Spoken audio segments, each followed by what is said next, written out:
दोस्तों, अपने प्यारे भारत का जो इलेक्ट्रिक व्हीकल का मार्केट है वो दुनिया के सबसे बड़े मार्केट में से एक माना जा रहा है और दुनिया भर की टॉप इलेक्ट्रिक व्हीकल बनाने वाली कंपनी वो भारत में अपना इन्वेस्टमेंट करना चाहती है। अभी रिसेंटली विनफास्ट, जो कि वियतनाम की एक बहुत बड़ी इलेक्ट्रिक व्हीकल कंपनी है, वो अपने भारत के तमिलनाडु में $2 बिलियन इलेक्ट्रिक व्हीकल फैक्ट्री में इन्वेस्ट करने जा रही है। इसके पहले चाइना की BYD और अमेरिका का टेस्ला, इन्होंने भी भारत सरकार के साथ अपने प्रपोजल रखे हैं कि वो किस प्लान के साथ भारत में एंटर करना चाहते हैं। तो इस वीडियो के माध्यम से हम जानेंगे कि भारत सरकार इन तीनों में से किसको एंट्री देगी, तीनों के लिए भारत सरकार का अलग अलग रिस्पांस क्यों है, क्यों भारत के ईवी मिनिस्टर के द्वारा रेड फ्लैग जारी किया जा रहा है। आइए समझते हैं इस वीडियो के माध्यम से पूरा अपडेट क्या है। नमस्कार दोस्तों, मैं विकास और आप देख रहे हैं ऑल इंडिया अफेयर्स। दोस्तों, दुनिया की 3 बड़ी कंपनी जो कि इलेक्ट्रिक व्हीकल बनाती है, इन तीनों ने भारत सरकार के पास अपना अपना प्रपोजल रखा। गाइस, सबसे पहले बात करते हैं BYD की। गाइस, पहले भारत में BYD नाम का बैटरी आता था। BYD एक चाइनीज कंपनी है जो कि भारत के अंदर $1 बिलियन का इन्वेस्टमेंट करके इलेक्ट्रिक व्हीकल और उसके बैटरी को बनाने वाली थी। क्योंकि ये एक चाइनीज कंपनी थी,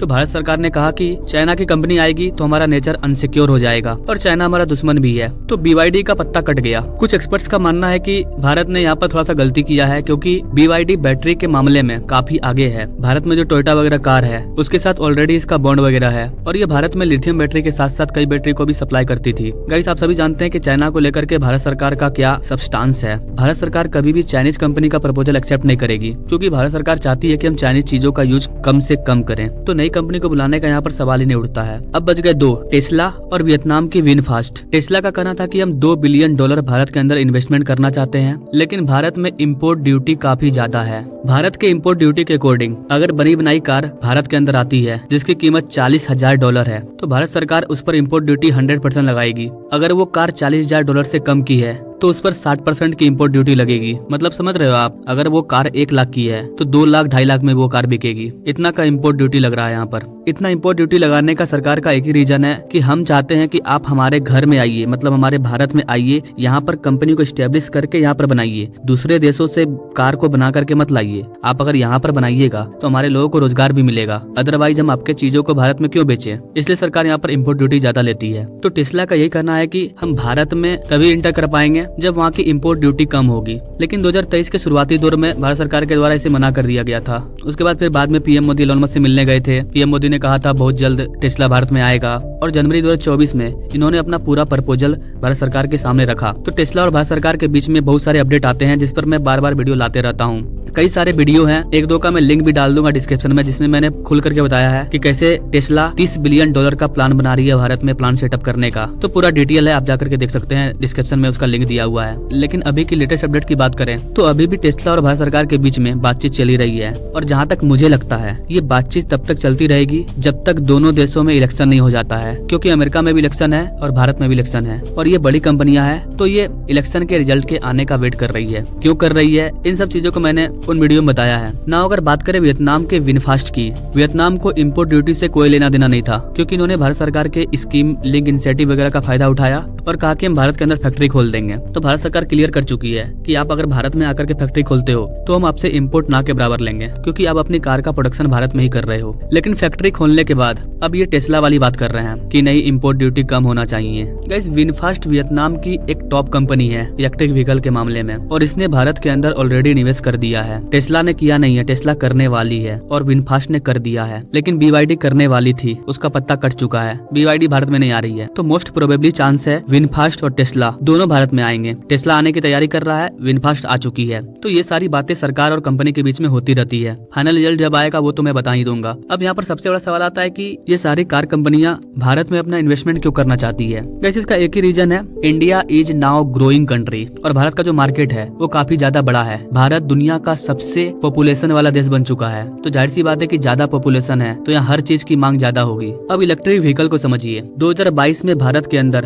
3.8 मिलियन कार्स का सेल हुआ है, जिसमें से 1% कार इलेक्ट्रिक व्हीकल था। लेकिन रिपोर्ट एक्सपर्ट्स के अकॉर्डिंग, भारत सरकार के प्रयास के अकॉर्डिंग ये कहा जा रहा है कि इलेक्ट्रिक व्हीकल जिसकी सेलिंग 2022 में 1% थी वो 2030 आते आते 30% हो जाएगी। मतलब 2030 आते आते कार तो ज्यादा बिकेगी ही, लेकिन उनमें इलेक्ट्रिक कार का संख्या भी काफी ज्यादा होगा। तो जो भी कंपनी होती है वो अपने फ्यूचर प्लान को देखती है, आज से 20 साल बाद किया, 10 साल बाद किया, 5 साल बाद किया, और इन चीजों को देख करके ये एनालिसिस करती है कि कौन से देश में हमें अपना प्लांट सेटअप करना चाहिए, कहाँ पर हमें कितना फायदा होगा। तो ये कंपनियां प्रेडिक्शन कर चुकी है कि भारत सरकार कैसे 5 से 6 साल में 1% ईवी के सेल को 30% कर देगी। तो उनको ये चीज पता है, इसलिए वो भारत में अपना प्लांट सेटअप करना चाहती है। चाइना में टेस्ला भी चलता है और चाइनीज कार कंपनी BYD भी चलता है और दोनों में कंपटीशन होता है। टेस्ला दुनिया की सबसे बड़ी इलेक्ट्रिक व्हीकल कंपनी है। BYD चाइनीज की कंपनी है। ये मैन्युफैक्चरिंग तो अच्छी करते हैं, जिसकी वजह से BYD का जो प्रोडक्शन है वो काफी अच्छा है। क्योंकि इनका प्रोडक्शन ज्यादा है तो मार्केट में इनका प्रोडक्ट ज्यादा है, और प्रोडक्ट ज्यादा है तो प्रोडक्ट का दाम भी कम है। लेकिन चाइना की कंपनी BYD के साथ भी एक प्रॉब्लम है, वो प्रोडक्शन तो ज्यादा कर रहे हैं लेकिन सिर्फ चाइना में सेल करके वो कहाँ तक आगे बढ़ेंगे। उन्हें चाहिए बड़ा मार्केट, और भारत अब दुनिया का सबसे बड़ा मार्केट बनने वाला है। तो इनको 2 मार्केट चाहिए था, एक US का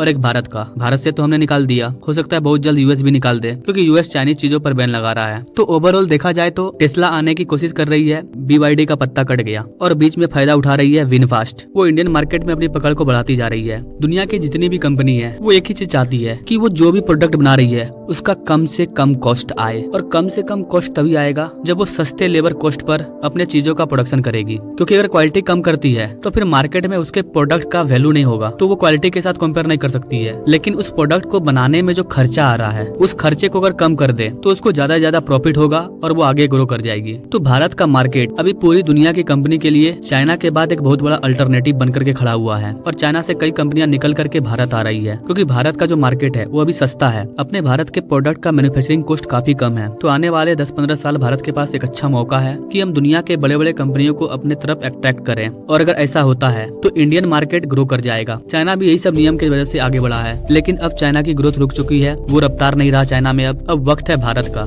आई होप कि गाइस आप इन सारी चीजों को समझ पाए होंगे। अगर आप ऐसे ही भारत के ग्रोथ के बारे में जानना चाहते हैं तो हमारे चैनल से जरूर जुड़िए। Now thank you for watching. मिलते हैं अगले वीडियो में एक नई जानकारी के साथ, तब तक के लिए जय हिंद।